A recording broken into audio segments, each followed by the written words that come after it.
A Rádio USP apresenta Programa Universidade 93,7.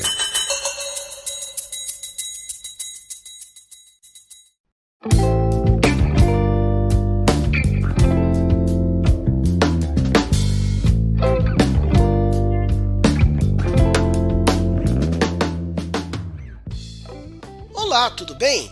A partir de agora você confere a série Rádios Livres Sorocabanas. Eu sou Felipe Parra, sou publicitário, professor de Comunicação e Tecnologia e também sou doutorando pelo programa de pós-graduação em Ciências da Comunicação da Escola de Comunicações e Artes da Universidade de São Paulo, com orientação do professor Luciano Victor Barros Maluli.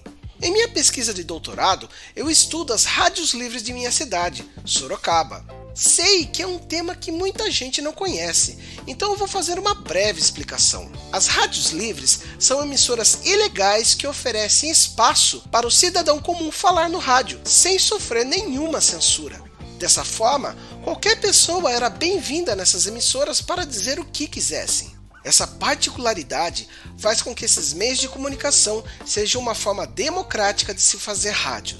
Entre as décadas de 1970 e 1980, Sorocaba ficou conhecida pelo grande número de emissoras caseiras operando na cidade. Não foi à toa que esse município do interior paulista ficou conhecido como a capital das rádios piratas. Para contar um pouco dessa história, coleto relatos de pessoas que participaram ativamente do movimento das rádios livres sorocabanas.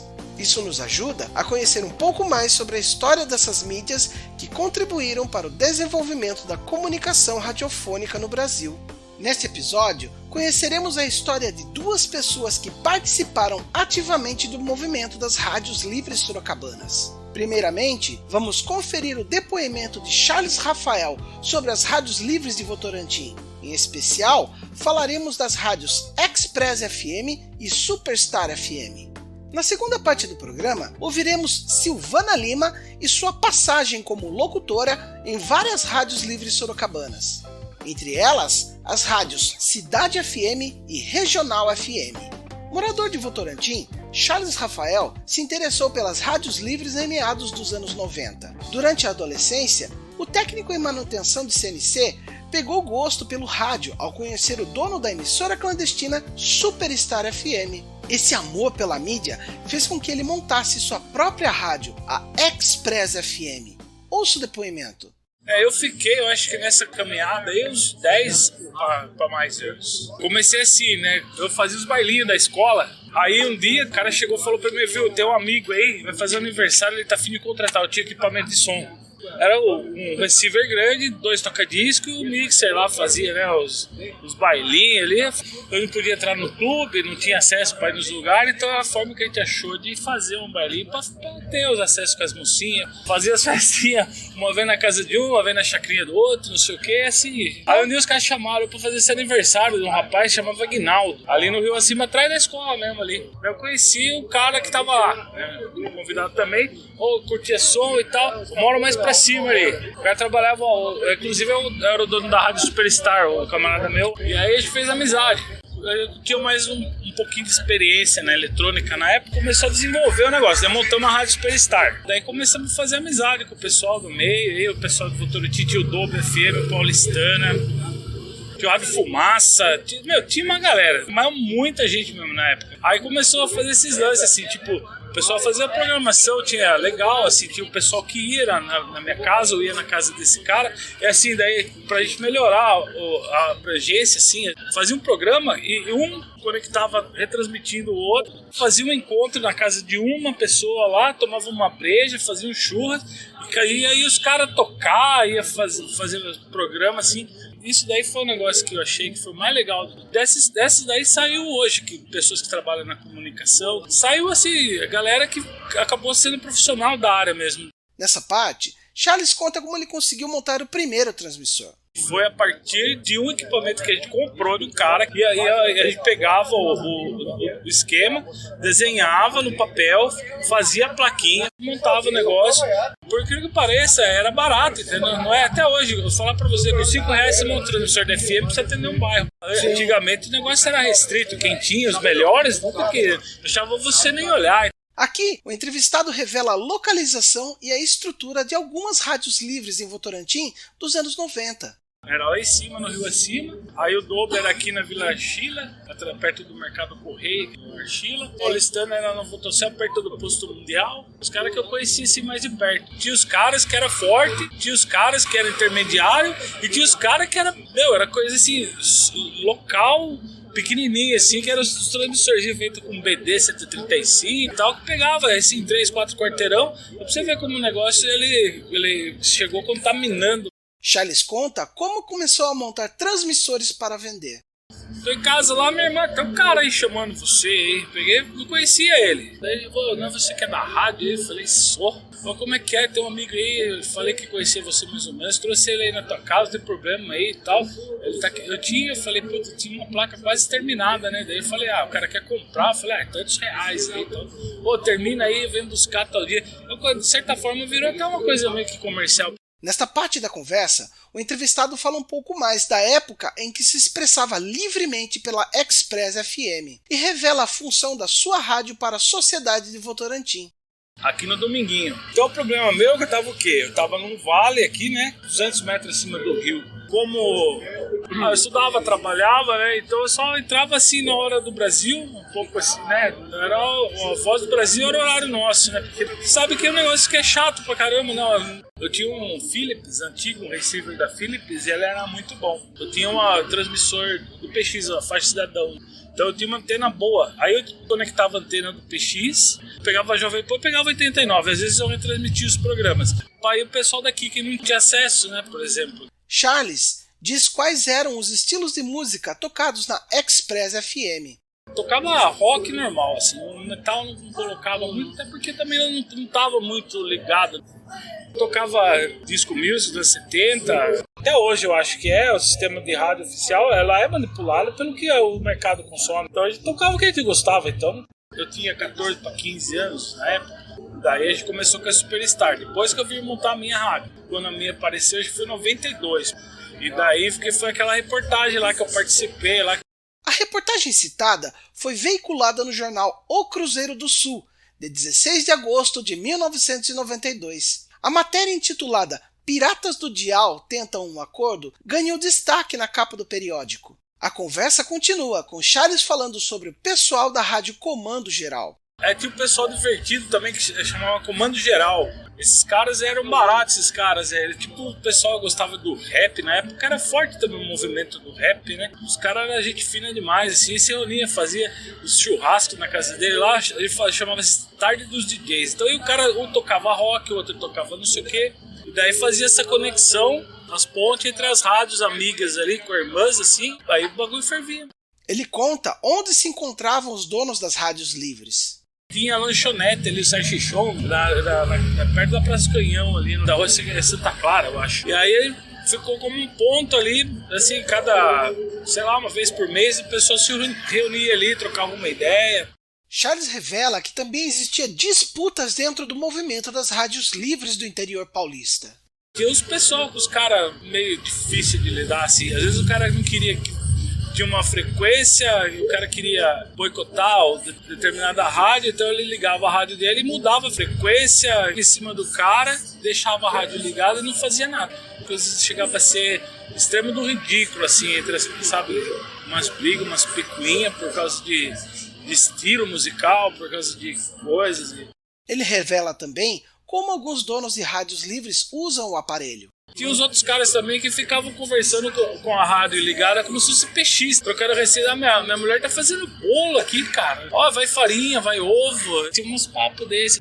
Dona Elzira, tá boa? Acordou bem hoje. Tá bom, obrigado. Eu tô cozinhando frango aqui, não sei o quê. Sobre ter lucros com sua rádio livre, Charles explica. Eu nunca entrei para esse lado comercial, assim, tipo de fazer propaganda, merchandise, algum mercado, alguma coisa, você não rolava, né? Ganhar dinheiro, eu nunca ganhei um centavo com isso, muito pelo contrário, foi mais gastando. O entrevistado comenta sobre quais assuntos eram falados na Express FM e o medo da repressão. Na minha concepção não tinha muito assim o que fazer, tá ligado? Tinha um debate, não tinha quem puxasse, era você sozinho. Então a gente falava às vezes de uma banda, às vezes saía alguma coisa de política, mas só que daí também tinha esse lado aí do medo da repressão também, porque correr já estava na ilegalidade.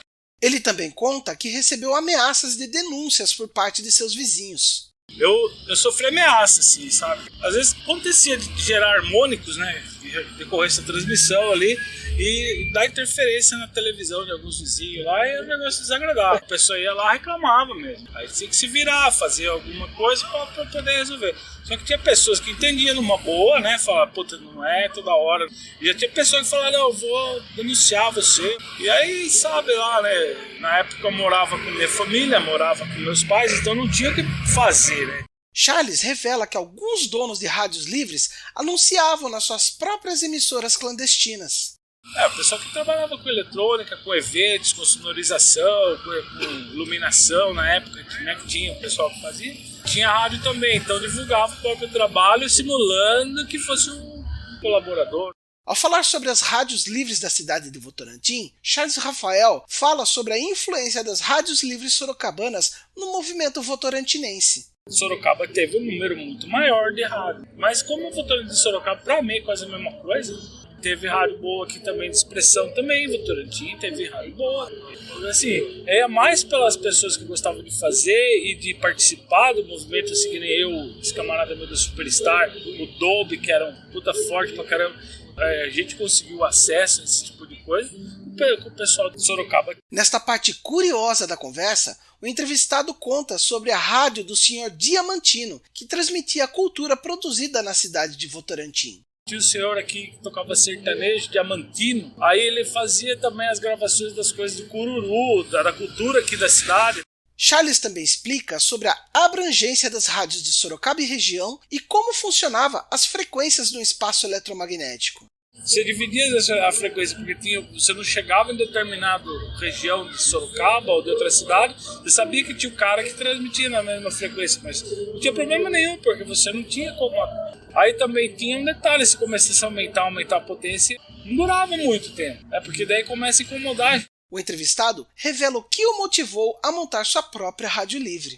E ali era uma forma também de se divertir, era uma válvula de escape que eu levava para esse lado, assim, da pura diversão e de poder expressar uma ideia minha livre também, né? Fazer o que dava na telha, mesmo falar e piada de tontice, era isso que rolava. Uma parte interessante do relato é a opinião de Charles Rafael sobre o estudo que desenvolvo no meu doutorado. Mas, pô, cara, eu achei esse resgate que você tá fazendo aí, além de uma sacada, né, brilhante, porque pra mim isso seria interessante demais, porque eu também não conheço a origem, entendeu? Eu peguei o negócio, vou andando. Em uma reflexão sobre liberdade de expressão, o entrevistado fala sobre a liberação de frequências para a população, as rádios comunitárias e o controle governamental sobre as ondas do rádio. Nossa ideia era ser justamente ao contrário desse negócio que tem que ter concessão, é o governo, é o Estado que manipula, né? E tem a lei contra você e tal. Então poderia expandir, ou então ter um certo canal que, né, que as pessoas pudessem, certo, sei lá, ter uma rádio comunitária, um acesso mais fácil, né? O entrevistado comenta que não conhecia as rádios livres francesas e italianas dos anos 70. Eu não sabia essas informações sobre na Europa. Então, o transmissor modelo italianinho que a gente falava. Eu não sei por que chamou. Eu falei, acho que deve ser um engenheiro, algum técnico eletrônico da Itália que fez isso aqui. Mas, então, como você está falando que o negócio também era expressivo na época na Itália, eu acho que é por causa disso. Alguém trouxe da Itália. Ao falar sobre o transmissor italiano, Charles conta em detalhes a montagem desse aparelho muito usado nas rádios livres de Sorocaba e região. O transistor, até lembro os números, era um BC547, um 2N918, 2N3866 e 2N3553. Os 4 transistores que eu usava. Aí vinha os capacitores, aí esse era o esqueminha do italiano. O negócio parecia uma torre de pisa, assim, ó, um dissipador, porque esquentava aquele negócio. Aí você colocava aquela pasta branca térmica e ia grudando um em cima do outro, assim. Colocava numa caixinha, às vezes fechava a caixinha e a rádio ficava ruim. Por fim, Charles Rafael revela que a experiência com as rádios fez ele adquirir gosto pela área de eletrônica e áudio. Para mim, isso aí serviu também de uma forma assim, de aguçar o interesse pelo estudo. Eletrônica, né, de áudio, as coisas assim, eu consegui na época, meio que aguçou a vontade de aprender, sabe? Entender um pouco mais a coisa da eletrônica, gerou alguma coisa, né, que acabei tendo uma profissão, que me gerou um meio de sustento.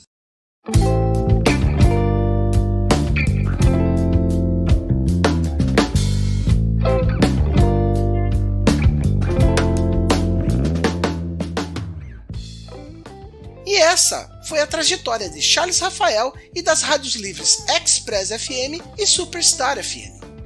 A segunda parte do programa é dedicada ao depoimento de Silvana Lima.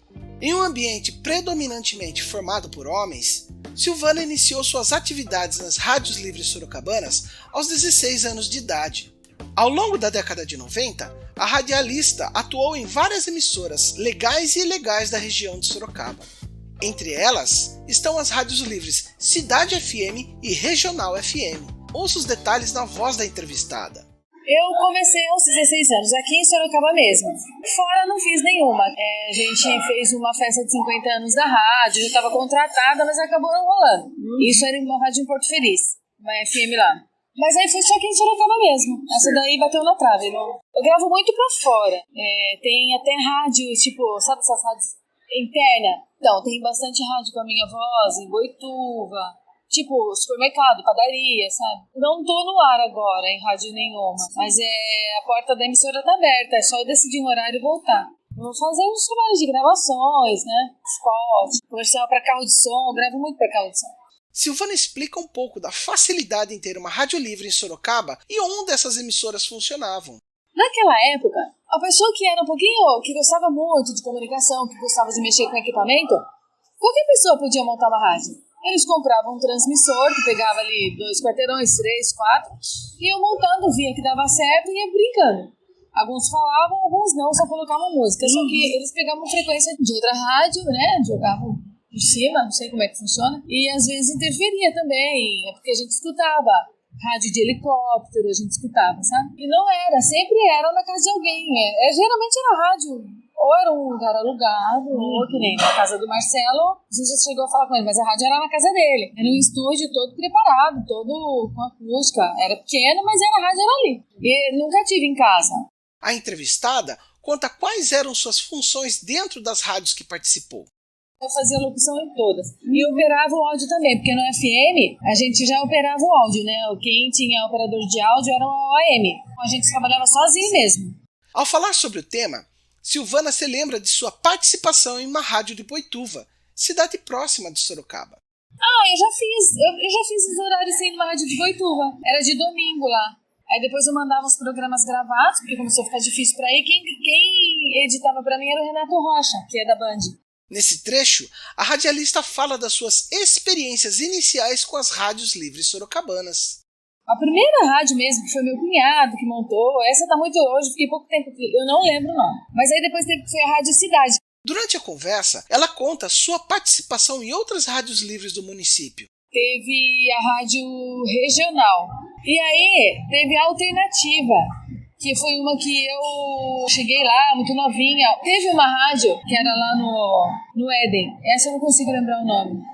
Aqui, Silvana explica quais os estilos ela tocava nas rádios em que passou. Então, eu tocava de tudo.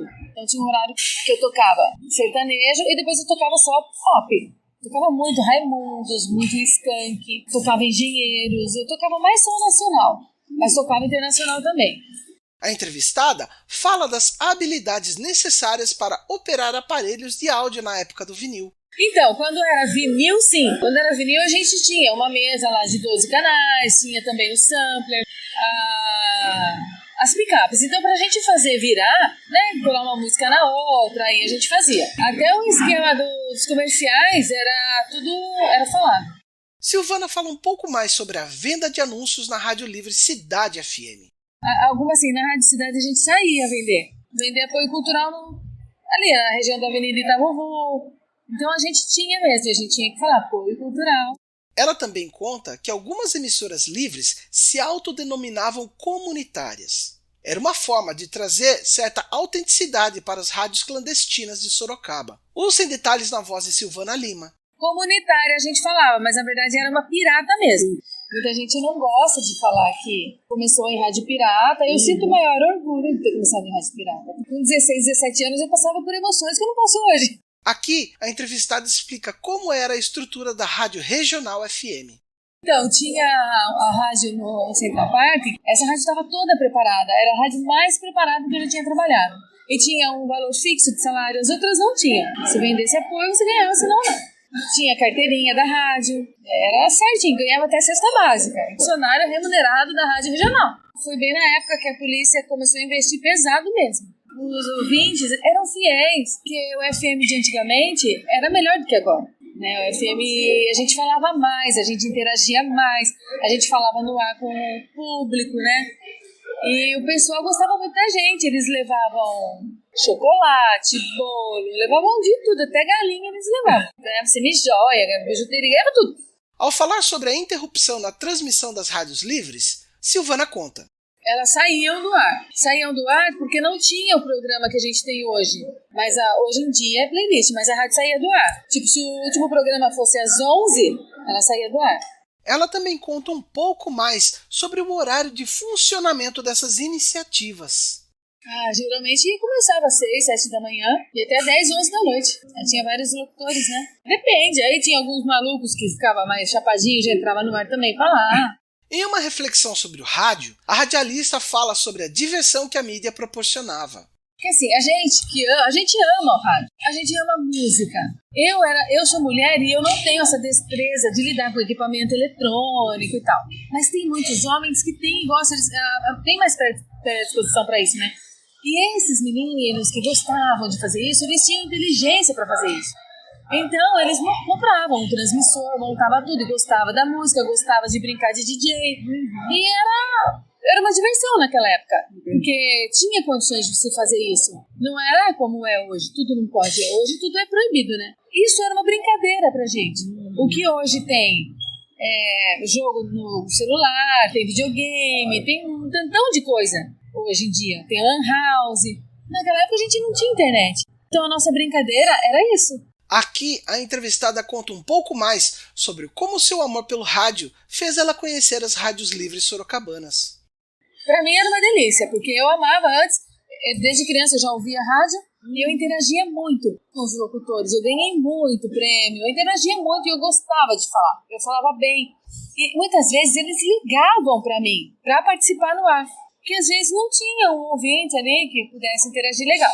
E aí eu já gostava, direto eu ganhava prêmio, direto o pessoal ouvia muito mais rádio antes do que hoje em dia. A primeira rádio mesmo, que foi meu cunhado que montou, essa tá muito hoje. Um dia falou pra mim assim, Sil, montei uma rádio pirata lá em casa, vamos lá falar, fui. Foi onde eu conheci o Paulo que trabalhava na cidade. Era um quartinho com 2 picapes, eu não sei como é que ele fez aquilo, tinha um transmissor lá. Então a gente ficou popular, né? Na época a gente era super popular. A gente ia pras escolas, fazia agito nas escolas. Todo mundo conhecia a gente. Aí a gente tinha problema. O problema citado é a rigorosa fiscalização por parte dos órgãos governamentais. Ela comenta sobre o tema. Se era uma coisa muito pequena, que pegava só uns quarteirõezinhos, a gente não tinha. Mas começava a pegar muito, passar do bairro, passar de 2 bairros, 3 bairros, pegava a frequência de uma outra rádio legalizada e a gente tinha problema. Nesta parte da conversa, a radialista diz quais os assuntos falados nas rádios livres que participou. A gente não tinha protesto, a gente podia tocar música em paz. Hoje em dia é tudo muito diferente. Antigamente tudo era mais fácil de viver, as coisas eram mais baratas, né? Hoje em dia é tudo muito mais caro. E o salário continua baixo, continua pequeno, então ficou mais difícil. Naquela época, o pessoal não se preocupava tanto com isso, eles conseguiam viajar, eles conseguiam fazer uma compra decente, conseguiam vestir melhor. A gente devia evoluir, mas parece que a gente voltou, porque tá tudo muito primitivo, agressivo, né? O ser humano tá mais agressivo. Antes não tinha isso. A gente ganhava presente, o pessoal ouvia, eu não tinha problema com assédio. Sobre o assédio dentro das rádios que trabalhou, Silvana conta. Eu fui ter problema com assédio mais velha. E eu convivia com pessoas mais velhas do que eu. Tipo, eu tinha 16, 17 anos. Eu convivia com homens de mais de 30 anos. E eu era a única menina, porque eu não conhecia nenhuma outra, nunca tive problema nenhum. O Guina me pegava na porta da minha casa, me levava pra rádio, ou às vezes eu ia de ônibus, às vezes eu voltava com ele de carona. Tinha um outro cara que eu não lembro o nome dele, e ele também me dava carona. Nunca eu tive um problema de nada, porque era tudo, naquela época as pessoas eram diferentes. Ela também conta como foi fazer o curso técnico de radialista no Senac Sorocaba. Eu fiz no Senac, mas isso foi em 2011. Acabou em 2012 o curso. Eu comecei aos 16, mas eu não fiquei em uma rádio fixa depois. Se eu ficasse por mais de 5 anos, eu teria o direito de ter o meu DRT. Mas eu não fiquei 5 anos consecutivos dentro de uma rádio trabalhando. Então, quem não ficou teve que fazer o curso para ter o DRT, senão eu ia ter. A entrevistada reflete sobre sua experiência com as emissoras radiofônicas e como as tecnologias reconfiguraram a forma de se fazer rádio. Eu amo rádio, então eu comecei a fazer rádio com 16 anos. Se eu morrer hoje, eu não deixei o rádio para trás, eu já fiz, eu já falei, as pessoas já interagiram comigo, já falaram no ar comigo, né? Agora na era digital, o Facebook, o pessoal todo me ouvindo na live, eles pedem música na live. Silvana conta como era a estrutura da programação da Rádio Livre Cidade FM. A gente dava notícias. Era mais sobre a parte policial, alguma coisa que aconteceu. Por exemplo, o Renato Russo tinha morrido naquela época. Então eu lembro que eu dei a notícia no ar que o Renato Russo tinha morrido, né, nessa Rádio Cidade. Era a hora certa, era algum objeto perdido, ou o apoio cultural que a gente tinha, né, de comercial. Aí eu abria o programa, a gente tocava 3, 4 músicas. Primeiro a gente anunciava, daí a gente tocava 3, 4 músicas, desanunciava, falava a hora e falava alguma coisa. Comercial ou utilidade pública, que era isso nesse caso. A radialista também fala de suas passagens por emissoras digitais. Rádio web, eu trabalhei na Fritura, mas aí eu fazia um programa à noite lá, chamava Na Vitrola, porque o programa era só de quinta, esse programa aí Fritura. Aí esse programa Na Vitrola eu fazia à noite, era só flashback. Era da hora, só flashbackão mesmo. E outra, já era numa época, época digital, tudo fácil, só abrir o microfone. Só que o programa era pirata, ele travava. Aí ele tinha colocado um DVD, um CD. A hora que o negócio parava, a gente dava um play lá, só que o negócio era pagode. Aí passou um tempo, eu fui pra rádio do Fábio, que é da Máxima. Então eu trabalhava com o programa em paz. Mas não pode tocar Pink Floyd. Se tocar Pink Floyd, os direitos autorais... Nossa, acho que eu vou... Ela comenta a prisão de uma das pessoas que mantinha uma rádio ilegal atualmente em Sorocaba. Por que ele foi preso? Estava fazendo pirata agora, né? Em pleno século XX. Operando numa FM numa frequência. E ele falava que ele tinha concessão.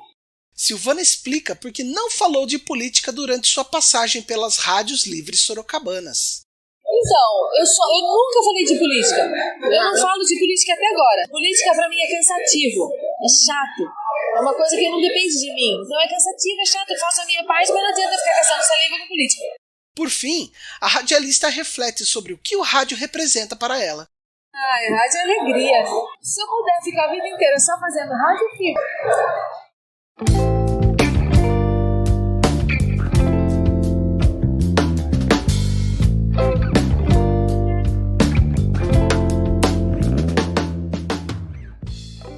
E essa foi a trajetória de Silvana Lima pelas rádios livres sorocabanas. O episódio de hoje chega ao fim. Meu agradecimento às pessoas que permitiram que suas entrevistas fossem divulgadas. Esse material é de suma importância para resgatar a história desses meios de comunicação. Muito obrigado! Para efetuar as entrevistas da série Rádios Livres Sorocabanas, foram utilizados conceitos da história oral temática e entrevistas semi-estruturadas como metodologias. Para saber um pouco mais sobre o tema, consulte o livro Rádios Livres, Reforma Agrária no Ar, de Arlindo Machado, Caio Magri e Marcelo Massagão, editora Brasiliense, 1986.